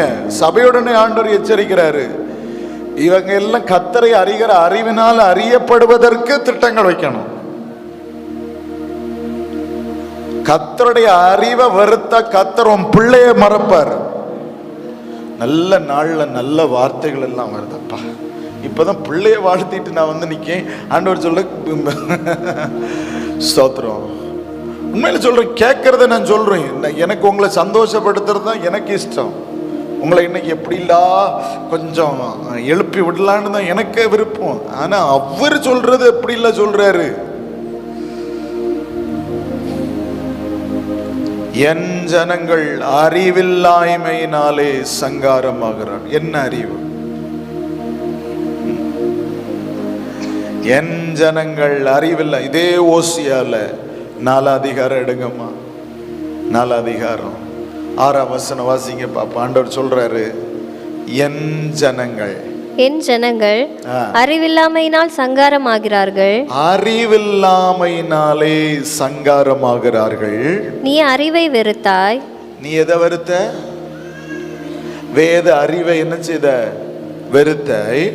ஆகையால் நீ என் ஆசாரியனா இராதபடிக்கு, நீ இனிமேல் எனக்கு ஆசாரியனாக இராதபடி நானும் உன்னை வெறுத்து விடுவேன். நானும் உன்னை வெறுத்து விடுவேன். நீ உன் தேவனுடைய வேதத்தை மறந்தாய். நீ உன்னுடைய தேவனுடைய வேதத்தை மறந்தாய். ஆகையால் நானும் உன் பிள்ளைகளை மறந்து விடுவேன். ஆகையால் நானும் உன்னுடைய பிள்ளைகளை மறந்து விடுவேன். எத்தனை பேருக்கு இந்த ஆசீர்வாதம் வேணும்? கரங்களை உயர்த்தி உற்சாகமாக ஏற்றுக்கொள்வோம். ஆண்டவரே ஸ்தோத்திரம். நல்ல கவனிங்கம்மா, நல்ல கவனிங்க. ஓய்வு நாள் கர்த்தருக்கு ஒப்பு கொடுங்க. பிள்ளைகளுக்கு வேத வசனத்துக்கு முக்கியத்துவம் கொடுங்க. சண்டே கிளாஸ்ல ஊழியம் செய்யறவங்களும் வேத வசனத்துக்கு ஒப்பு கொடுங்க. பெற்றோரும் அதுக்கு ஒத்துழைப்பு கொடுங்க. ஏன்னா ஆண்டவர் சொல்ல, என் ஜனம் அறிவில்லாய்மையினால் சங்காரமாகிறார்கள். நீ அறிவை வெறுத்தாய். ஆகையால் நீ என் ஆசாரியனாய் இராதபடி நானும் வெறுத்து விடுவேன். வேதத்தை அறியுங்க, வேதத்தை இன்னும் அறியுங்க, வேதத்தை இன்னும் இன்னும் இன்னும் படிங்க. வேதத்தை படிச்சுக்கிட்டே இருங்க, வேதத்தை வாசித்துட்டே இருங்க. பாஸ்டருக்கு கர்த்தர் என்ன சொல்லுவாரு? பைபிள்ல உட்காரு உட்காரு. ஊழியம் செய்யறதெல்லாம் ரெண்டாவது, உட்காருன்னு. அமெரிக்காவுக்கு அண்டார்டிகாவுக்கு போறதில்ல தெய்வத்துக்குடைய விருப்பம். நீ என் பாதத்துல வேதத்தையும் பிடிச்சு வச்சு நீ உட்காரணும். வேற எல்லாத்துக்கும் நேரம் இருக்கு. தூங்க நேரம் இருக்கு, சாப்பிட நேரம் இருக்குது, எல்லாத்துக்கும் நேரம் இருக்குது. வேதத்துக்கு கூட உட்கார்றதுக்கு நேரம் இல்லை. என்ன பார்த்து நான் இன்னைக்கு இந்த வசனத்தை பேசுறேன். நீ ஆசாரியனா இருக்கிறதுக்கு யோக்கியதை இல்லாதவன் சொல்லுவார் ஆண்டவர். ஏன் அழிக்கப்படுறாங்க? வசன அறிவு கொடுக்கப்படல. ஏன் சங்காரமாகிறாங்க? நீ அறிவை வெறுத்தாய். ஆகையால் நீ என் ஆசாரியனா இராதபடி நான் உன்னை வெறுத்து விடுவேன். நான் சொல்றேன், ஆண்டவர் வெறுப்பு காட்டினார்னா எப்படி இருக்கும் யோசித்து பாருங்க. ஒரு ஆள் உங்களை வெறுத்தாங்கன்னா என்னெல்லாம் பண்ணுவாங்க சொல்லுங்க? நீங்க பேசினா அவங்களுக்கு பிடிக்குமா? நீங்க பேசினா அவங்க திரும்பி இருப்பா, நீ பேசணும், நீ பேசுறதை நான் கேட்க மாட்டேன். நீங்க சொல்றீங்க பாஸ்டர்னு கேட்குறீங்க, நான் இப்ப வெறுப்பை காட்டிட்டு இருக்கேன். நல்லா புரிஞ்சுக்கிடணும். ஆண்டவர் சொல்றாரு, நான் உன்னை வெறுப்பேன். நீ என்ன ஊழியம் செஞ்சாலும் நான் அங்கீகரிக்க மாட்டேன். நீ என்னதான் இயேசுவேன்னு நீ கூப்பிட்டால் நான் அங்கீகரிக்க மாட்டேன். ஏன்னா நீ ஏன் சத்திய வேதத்தை மறுதலிக்கிற? என் வசனத்தை நீ மறுதலிக்க, என் வசனத்தை தேடல்ல, அறிவை தேடல்ல, அந்நிய காரியமா இதை எடுத்துக்கிற. நான் எப்படி உன்னை நான் சிநேகிக்க முடியும்? அப்ப நான் இப்போ இந்த வார்த்தையை மாத்தி சொல்லட்டா, வசனத்துக்கு முக்கியத்துவம் கொடுத்து அறிவை சிநேகிச்சு நான் நடக்கும்போது ஆண்டவர் என்னை வெறுக்கிறதுக்கு பதிலாக தெய்வம் என்ன சிநேகிக்க தொடங்குவார். கேட்க, இனியாவது பைபிள் எடுப்பீங்களா? இனியாவது பைபிள் எடுப்பீங்களா? அடுத்து கடைசியில் உள்ள வார்த்தை, இதை ஒரு பெற்றோர் கூட மறக்க கூடாது. நிறைய கை குழந்தைகளை வச்சிருக்கவங்க இருக்கீங்க, சின்ன பிள்ளை, பெரிய பிள்ளை, வாலிப பிள்ளை எல்லாம் இருக்குது. தெய்வம் உங்க பிள்ளைகளை நினைக்கணுமா?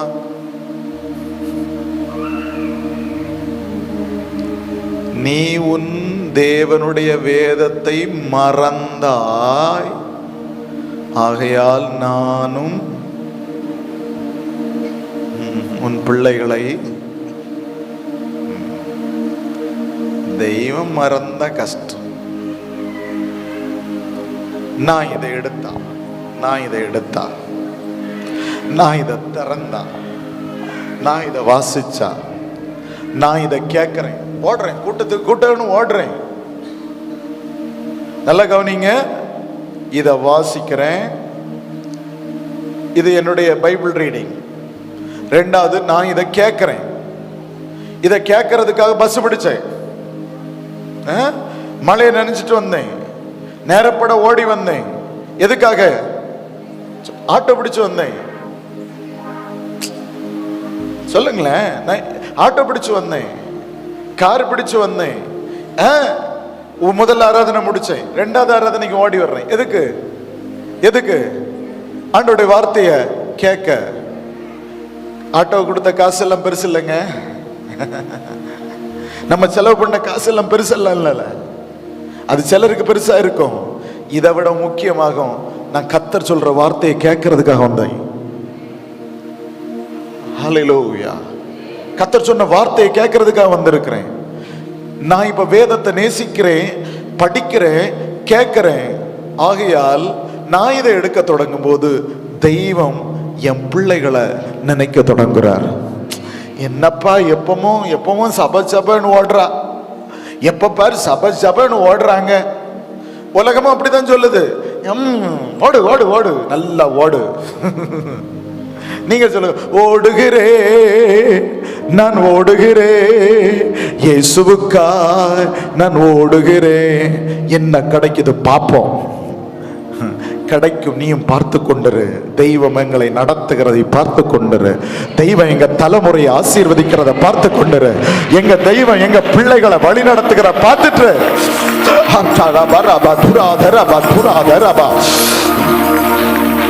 உண்மையா ஒரு தாய் வேதத்தை எடுத்தா, உண்மையா ஒரு தாய் வேதத்தை நேசிச்சா, உண்மையா ஒரு தாய் கர்த்தரை ஆராதிச்சா, பிள்ளை ஆசீர்வாதமா இருக்கும். பிள்ளை ஆசீர்வாதமா இருக்கிறதுக்கு காரணம் தாய் எடுத்த வேதம்.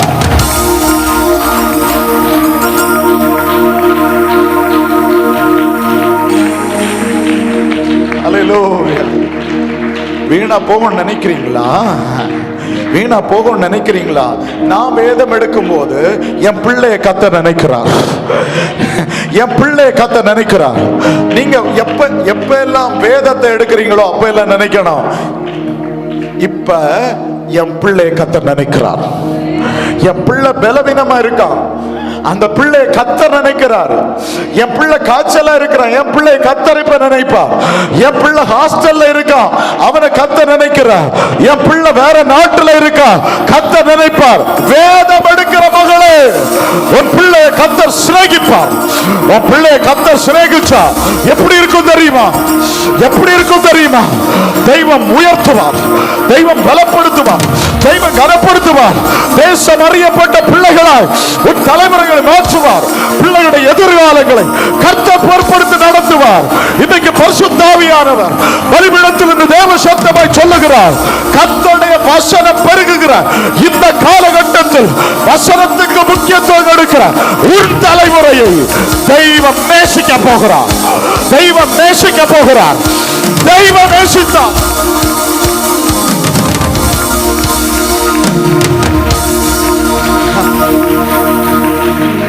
தேவ நேசித்தார். 12 பிள்ளைகள், 12 பிள்ளைகள். அப்பாவுக்கு 12 பிள்ளைகள், அப்பாவுக்கு 12 பிள்ளை. அப்ப எல்லா பிள்ளைக்கும் ட்ரெஸ் எடுத்து கொடுக்கணும். கிறிஸ்துமஸ் வரப்போகுது, 12 பிள்ளை நினைச்சு பாருங்க. சொதனம் 12 ட்ரெஸ் எடுத்து கொடுக்கணும். ஆனா சொதனம் அப்பா பாத்தீங்கன்னா ஒரு பிள்ளைக்கு மட்டும்தான் வாங்கி கொடுப்பார். ஒரு பிள்ளைக்கு மட்டும்தான். அதுவும் பார்த்தீங்கன்னா சோதரம் பலவர்ணமான வெல்வெட் ட்ரெஸ், பலவர்ணமான காட்டன் ட்ரெஸ், பலவர்ணமான பயங்கரமான மினுக்கு சாதனம். இந்த 11 பேருக்கும் வயர் எரியத்தக்கதாக சோதரம் நல்ல ட்ரெஸ் வாங்கி கொடுக்குறான். 11 பேர் கேட்கிறாங்க, நாங்க பிள்ளை இல்லையா, நாங்க பிள்ளை இல்லையா? நீங்க எல்லாம் பிள்ளை, ஆனா இந்த பிள்ளை என்னுடைய நேசத்துக்குரிய பிள்ளை. பட்சபாதம் உள்ளவர் அல்ல, ஆனால் பட்சபாதம் உள்ளவர் அல்ல. இது தாயுடைய கண்ணீர். தாய் சுதரம் பாத்தீங்கன்னா தாயுடைய கண்ணீர். பட்சபாதம் உள்ளவர் அல்ல, உண்மை உள்ள பிள்ளை. யோசேப்பை தெய்வம் உயர்த்தினார். இன்னைக்கு நான் சொல்றேன், உங்கள் தலைமுறைகளை தெய்வம் சிநேகிக்க தொடங்கினா தெய்வம் மற்ற பிள்ளைகளுடைய நடுவில் வித்தியாசமா நடத்துவார். இப்ப உங்களுக்கு சொல்றேன், உங்க பிள்ளைகளுடைய படிப்பு வித்தியாசமா இருக்கும். உங்க பிள்ளைகளுடைய எதிர்காலம், திருமண வாழ்வு. பலர் கவலைப்படுவாங்க, ஐயோ என் பிள்ளைகளுக்கு எதிர்காலம் என்னவா போகுதோன்னு. தெளிவா சொல்றாங்க, இந்த அரைகுறை அங்க வந்தா அங்க பார்க்கலாம், இங்க வந்தா இங்க பார்க்கலாம். சிலர் எல்லாம் எப்படி இருப்பாங்க பாத்துக்கங்க. அங்கோடி வந்தோம்னா சொல்லுங்க, கேட்கல. அங்கோடி வந்தோம்னா அங்கோடி, இங்கோடி வந்தோம்னா இங்க. இந்த ரெண்டா நிப்பா பாத்தீங்களா? தெய்வம் செய்ய மாட்டார். எடுத்தாச்சுப்பா, பார்த்துட்டோம். 1 2 இல்லை, நிறைய பார்த்துட்டோம், எடுத்துட்டோம், காலை எடுத்து வச்சுட்டோம். உலகம் சொல்ல, என்னன்னாலும் நீ வருவ, என்னைக்குன்னாலும் காலில் விழுவ. நான் அப்பனுடைய கால்களை தவிர இன்னொருவனுடைய காலில் விழ தெய்வம் வைக்க மாட்டா, வைக்க மாட்டா. தைரியமா சொல்றேன், தைரியமா சொல்றேன்.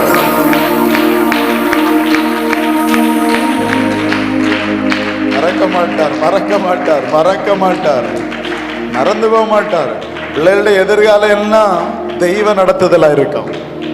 நீங்க ஒண்ணும் கவலைப்படாண்டா. ஐயோ சேர்த்து வைக்கலையே, நான் அது பண்ணலையே, இது பண்ணலையே. எல்லா சூழ்நிலைகளையும் தெய்வம் கிளியர் பண்ணி வச்சிருப்பார். இதுவரை அப்படிதான் நடத்திட்டு இருக்கிறார் சபைய. இதுவரை பிள்ளைகளுடைய லைஃப் அப்படிதான் நடத்திட்டு இருக்கிறாங்க. எல்லா திருமணங்களும் அப்படிதான் நடந்துட்டு இருக்குது. எல்லாருடைய எதிர்காலங்களும் அப்படிதான் நடந்துட்டு இருக்குது. எல்லாருடைய கற்ப பிறப்புகளும் அப்படிதான் நடந்துட்டு இருக்குது. எல்லாருடைய எதிர்காலங்களும்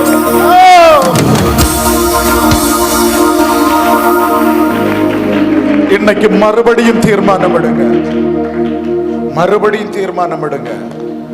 3 வாரமா கர்த்தர் பேசுறாரு, 3 வாரமா பேசுறாரு. என் வேதத்துக்கு முக்கியத்துவம் கொடுங்க, என் வசனத்துக்கு முக்கியத்துவம் கொடுங்க. நான் உங்க பிள்ளைகளை நான் சிநேகிப்பேன். அப்பா மட்டும் நம்ம பிள்ளைகளை சிநேகிச்சாருன்னு சொன்னா தெய்வம் உயர்த்துறதுக்கு அளவே இருக்காது. சிநேகிக்கிற பிள்ளைகளை தெய்வம் உயர்த்துவார். சிநேகிக்கிற பிள்ளைகளை கர்த்தர் ஆசீர்வதிப்பார். சிநேகிக்கிற பிள்ளைகளை கர்த்தர் பலப்படுத்துவார். பூமியின் உயர்ந்த இடங்களில் கர்த்தர் கொண்டு போய் வைப்பார். வேதத்துக்கு முக்கியத்துவம் கொடுங்க. டெய்லி பாஸ்டர் வசனம் எழுத சொல்லி இருக்காருல்ல, கீழ்படிங்க மக்களே, கீழ்படிங்க. பலிபீடத்துல தான் சொல்லுங்க. இது வரைக்கும் நான் நேரம் சொல்றது வேற, பலிபீடத்துல சொல்றது வேற. கீழ்படி, கீழ்படி, வசனம் எழுது. எனக்கு படிச்ச நிறைய இருக்கு. நிறைய பிள்ளைகள்ட்ட கேட்பேன், எம்மா வசனம் எழுதல, படிக்க நிறைய இருக்குது. நீ அறிவை வெறுக்கிற இல்லையா? கல்லூரி அறிவை நேசிக்கிற, நீ கர்த்தருடைய அறிவை வெறுக்கிற, அது ஆசீர்வாதமா இருக்காது. கர்த்தருடைய காரியத்துக்கு முக்கியத்துவம் கொடு. சண்டே கிளாஸ் லேட் ஆகுதா, உட்காரு, பெற்றோர் உட்காருங்க. நாங்கள் எத்தனையோ இடத்தை பார்க்குறோம். டியூஷன் சென்டருக்கு முன்னால் பார்த்தீங்கன்னா பேரண்ட்ஸ் எல்லாம் காரையும் பைக்கையும் வச்சுட்டு நிற்காங்க. ஏன் உங்களுக்கு இந்த சண்டே கிளாஸ் முடியாது வரைக்கும் ஏன் பேரண்ட்ஸுக்கு வெயிட் பண்ண முடியாது? ஒவ்வொரு ஸ்கூலுக்கு முன்னையும் பார்த்து பாருங்க, வண்டியை வச்சுக்கிட்டு, ஆட்டோவையும் வச்சுக்கிட்டு, காரை வச்சுக்கிட்டு பேரண்ட்ஸ் வெயிட் பண்ணிட்டு இருக்காங்க. எதுக்கு? பிள்ளைகளுக்காக. ஆனால் சர்ச்சில் ஒரு கொஞ்ச நேரம் வசனம் கொஞ்சம் போயிட்டுன்னு வச்சுக்கோங்களேன், கொஞ்ச நேரம் பிள்ளைகளுக்கு கிளாஸ் கொஞ்ச நேரம் நீண்டு போச்சுன்னா நேரம் ஆகுது, நிறைய இருக்கு, நேரம் ஆகுது. சண்டே கிளாஸ் ஊழியத்தை மேன்மையா பாருங்க. வாலிபர்களுடைய மத்தியில் நடக்கிற ஊழியத்தை மேன்மையா பாருங்க. நடத்துகிற ஒவ்வொரு காரியத்தை மேன்மையா பாருங்க. நீங்க மேன்மையா பார்த்தீங்கன்னா உங்க பிள்ளைகளை தெய்வன் அலங்கரிச்சு பார்ப்பார். நீங்க இத அற்பமா பார்த்தீங்கன்னா தெய்வம் எப்படி ஆசீர்வாதமா மாற்ற முடியும்? உண்மையா கர்த்தருக்கு முன்னால இல்லைங்க. ஆண்டவர் நீங்க தெளிவா உணர்த்துங்க. 2026 சண்டே கிளாஸ் ஊழியங்கள் மறுரூபத்தின் வருஷமாய் மாறட்டும். வாலிபர்களின் மத்தியில் மறுரூபத்தின் வருஷமாய் மாறட்டும். பிள்ளைகளுடைய நடுவில் ஊழியங்கள் மறுரூபத்தின் வருஷமாய் மாறட்டும். மறுபடியும் கத்தர் சொத்திரம் புதிய மறுரூபத்தை கத்தர் கொண்டு வருகிற வருஷமாய் கத்தர் மாற்றுவதற்கு விரும்புகிறார். எத்தனை மணியானாலும் சரி வசனத்துக்கு முக்கியத்துவம் கொடுப்போம். எங்கள் பிள்ளைகளை கத்தருக்குள் நடத்தணும். தீர்மானம் எடுத்து பாருங்க பார்ப்போம். இப்ப நீங்க அலைஞ்சது மாதிரி இருக்கும். உங்க பிள்ளைகள் நிமித்தம் நீங்க அலைய வேண்டியது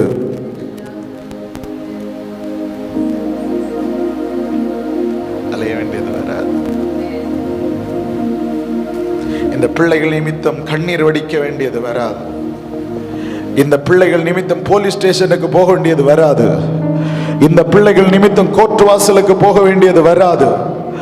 இந்த பிள்ளைகள் நிமித்தம் நீங்கள் அங்கும் இங்கும் அலைந்து திரிய வேண்டியது வராது. வசனத்துக்கு முக்கியத்துவம் கொடுங்க. சபையில ஒவ்வொரு வளர்ச்சிகளுக்கு சொல்லும் போது அந்த வளர்ச்சிகளுக்கு உறுதுணையா நில்லுங்க. பிள்ளைகள் ஒவ்வொரு காரியங்களையும் எவ்வளவு பிரயாசத்தோடு செயல்படுத்துறாங்க. பிள்ளைகள் இந்த சண்டே கிளாஸ் ஆனிவர்சரிக்கு 2 சபைகள்லையும் நிறைய ஆயத்தங்கள் நடந்துட்டு இருக்கு. கர்த்தருக்கு நான் நன்றியோடு கூட ஸ்தோத்திரங்க. என்ன நடக்குன்னு தெரியாது. ஆனால் 24ஆம் தேதி ராத்திரி தெரியும், 25ஆம் தேதி ராத்திரி தெரியும். பிள்ளைகள் எடுக்கிற பிரயாசத்தினுடைய விடுதலைகள் நான் சொல்றேன். எவ்வளவோ நம்முடைய சண்டே கிளாஸ் ஆனிவர்சரிக்காக எவ்வளவு பிரயாசம் எடுக்கிறாங்க. இதுக்கெல்லாம் ஒரு துணையா நில்லுங்க. உங்கள்ட்ட படிச்சுட்டு வர சொல்றத படிச்சுட்டு வாங்க. செய்ய சொல்றத செய்யுங்க. இதெல்லாம் உங்கள்ட்ட சொல்றாங்களோ அதெல்லாம் அந்நிய காரியமா எடுக்காதீங்க. நிறைய பேர் அதை அந்நிய காரியமா எடுக்கிறாங்க. இது சபைக்குரியதல்ல, இது எங்களுக்குரியதல்ல, இது எங்களுக்கெல்லாம் வேண்டாம். எங்களுக்கெல்லாம் நாங்க ஸ்கிட்ல சேர மாட்டோம், நாங்க பிரசங்கத்தில் சேர மாட்டோம், நாங்க டான்ஸுக்கு சேர மாட்டோம். சில பரிசுத்தவான்கள் மாறிடுவாங்க, சிலர் பரிசுத்தவான்களா மாறிடுவாங்க. நான் கடந்த நாள் அப்படியே போனேன். அப்படியே போயிட்டு இருக்கும்போது பார்த்தீங்கன்னா அந்த பேச்சு கேட்குது, அந்த ரெக்கார்ட் பண்ணி பேச்சு கேட்குது. அதில் பார்த்தீங்கன்னா அப்பா அம்மா பிள்ளைகள் மாதிரிலாம் பேச்சு கேட்குது. இந்த சத்தம் இங்கேயோ நம்ம கேட்ட சத்தம்னு பார்த்தா நம்ம சபையில் உள்ள பிள்ளைகளுக்கு சத்தம். அப்பாவாட்டு ஒருத்தர் நடிச்சிருக்காரு, அம்மாவை ஒரு சிஸ்டர் நடிச்சிருக்கு, பிள்ளையா ஒரு பிள்ளை நடிச்சிருக்கு. புரிஞ்சுச்சா? இந்த வெக்கம் இது எல்லாத்தையும் மாத்திட்டு தேவராஜ்யத்துக்காக, தேவநாம மகிமைக்காக எல்லாம் செய்யணும். பிள்ளைகளை கத்தருக்குள்ளால் நடத்துங்க. ஆனால் கத்தர் இன்னைக்கு முடிக்கிறது பிள்ளைகளுடைய விஷயத்தில் தான் முடிக்கிறார். பிள்ளைகளை கத்தர் வெறுக்க மாட்டார், பிள்ளைகளை சிநேகிப்பார். வசனத்துக்கும் உபதேசத்துக்கும் சத்தியத்துக்கும் ஆண்டவருடைய வார்த்தைக்கும் உண்மையா ஒப்பு கொடுங்க. உங்க பிள்ளைகளுடைய காரியங்களை கத்தர் உயர்த்தி பிடிக்கிறத நம்ம கண்கள் காணப்போகிறது. ஆண்டவர் உங்களை ஆசீர்வதிக்க போகிறார். ஆண்டவருடைய நல்ல நாமம் வாழ்த்தப்படட்டும். எல்லாரும் முழங்கால் படியிடுவோமா? ஜெபிப்போம். வசனம் பலுகி பெருக போகிறது. இந்த நாட்களில் உங்களுக்குள் விதைக்கப்படுகிற வசனங்கள், இந்த காலகட்டங்களில் உங்களுக்குள் விதைக்கப்படுகிற வசனங்கள் நாட்கள் ஆகும்போது பெரிய அறுவடையாய் மாறப்போகுது. அப்பா இன்னைக்கு சொல்றார், வசனத்தில் பெரிய பெருக்கம் வரப்போகுது. வசனத்தில் ஒரு பெரிய பெருக்கம் வரப்போகுது. வசனம் உங்களுக்கு மத்தியில் விதைக்கப்படுகிறது அல்லவா? இந்த வசனத்தில் பெரிய பெருக்கம் வரப்போகுது. நீங்க யூகேஜிலேருந்து 12th ஸ்டாண்டர்ட் காலேஜ் படிக்கிறது வரைக்கும் வசனம் கேட்டுட்டே இருக்கிறீங்க. வசனம் டெய்லி படிக்க சொல்றாங்க, வசனம் எழுத சொல்றாங்க, வசனத்தை மனப்பாடம் பண்ண சொல்றாங்க. இந்த வசனம் உங்களுடைய இருதயத்தில் விதைக்கப்படுது. இது ஒரு நாள் பெரிய பலனா வெளிப்பட போகுது, பெரிய நன்மையாய் வெளிப்பட போகிறது, பெரிய ஆசீர்வாதமாய் வெளிப்பட போகிறது, பெரிய நிறைவாய் வெளிப்பட போகிறது. அப்பா இன்னைக்கு தெளிவா உணர்த்துறாரு. வசனத்தை பிள்ளைகளுக்கு கொடுங்க, வசனத்தை சிநேகிங்க, வசனத்தை விதைங்க, வசனத்தை வாசிங்க, வசனத்தை தியானிங்க. நீங்க தியானிக்க தியானிக்க உங்க பிள்ளைகளுக்கு ஆசீர்வாதம், உங்கள் பிள்ளைகளுக்கு மேன்மை, உங்கள் பிள்ளைகளுக்கு நிறைவு.